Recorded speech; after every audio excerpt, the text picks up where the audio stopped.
15 years. 15 years, man.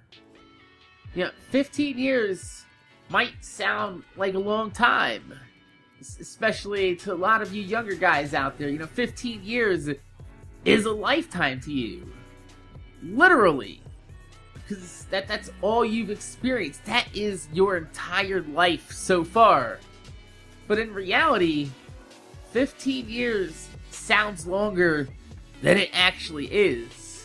But for a lot of people today, 15 years feels like yesterday, especially if you're from the New York, New Jersey, Philadelphia, tri-state area. 15 years feels like an instant compared to those few hours on 9/11 that we stood by watching those towers burn to the ground. That felt like an eternity. What's even crazier is that this year is the first year that kids in high school will be learning about 9/11, but actually didn't live through it themselves. And it's pretty obvious that it doesn't have any effect on them. Why would it? They weren't alive for it. They didn't experience it. To many kids these days, 9/11 is nothing more than a highlight reel, a conspiracy theory, a meme, or even, in some cases, dark comedy fodder purely used for shock value in entertainment. And you can't blame people for not having an emotional attachment to an event that they weren't even alive for, but,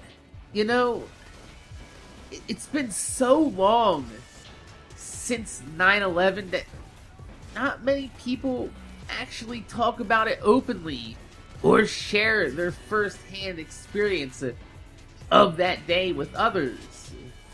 So it's easy to forget that 9/11 was an immensely emotional day and will continue being an emotional day of remembrance for the rest of many people's lives. Myself, I remember 9/11 clear as day. I mean, how do you forget the day that a few thousand people are murdered live on broadcast television? I remember waking up and seeing the broadcasts on TV, watching live as a plane hits a building that I've been to and visited quite a few times in a city that's not so far away. Watching with a wide open mouth and eyes just glued to the screen, wondering if those people that you see fall into their deaths are someone you know, someone you love, someone who just yesterday you said, "Hey man, I'll see you later." Those bodies, yeah, that was a human being. That was someone plummeting to their death just because they went to work that day. And you gotta remember, right?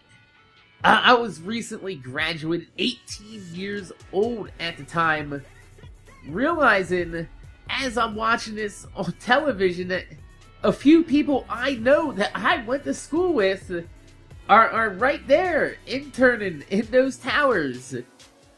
And instead of getting the vital hands-on job experience they need to get ahead in life, sitting there watching them fighting for theirs. Sadly, none of them made it out alive.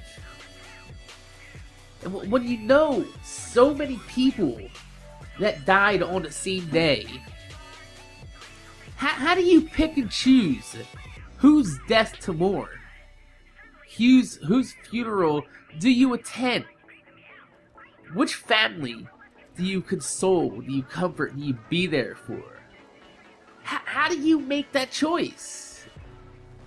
People, they don't think about the actual aftermath of the event and how it's affected every single one of our lives since, even if you weren't born yet. Laws were enacted, new rules and regulations, war declared, and even more of your friends being shipped off with the possibility of never seeing them again. Even to this day, I still can't step foot back in New York City. You know, seeing the skyline without the towers kills me, because it's wrong. Those towers are supposed to be there. So is everybody else that died that day. Supposed to be here, goddammit. And they're not. You know, that's the reality of the fact. But to make matters worse, you know, my city, my post office, where my mail goes through and comes to my house, was in fact, you know, the very post office that was infected with deadly anthrax poison letters, Trenton, New Jersey. You know, my next door neighbor had a nasty anthrax wound. It was a gaping, gangrenous wound. It looked like a bullet hole in his forearm from sorting mail in the post. It was absolutely insane. You know, there's news vans and cameras, and even the producers from 2020 and all these other news outlets came out interviewing, filming on location, all because he opened up a letter containing anthrax. And who knows if he hadn't, I could have ended up with anthrax poisoning on my mail. So, you know, even though our post office was closed for 5 years after that, and we had to have our mail rerouted to a new location, screened, make sure that it's not poisonous before being delivered to your house, it was a bit of a hassle for 4 years, because our post office was closed for 5 years after that while they were sterilizing it. It's certainly better than what could have happened with the alternative of being poisoned by anthrax just because it went through the same post office. I'm still sitting here though, and I can't believe that all this was 15 years ago today.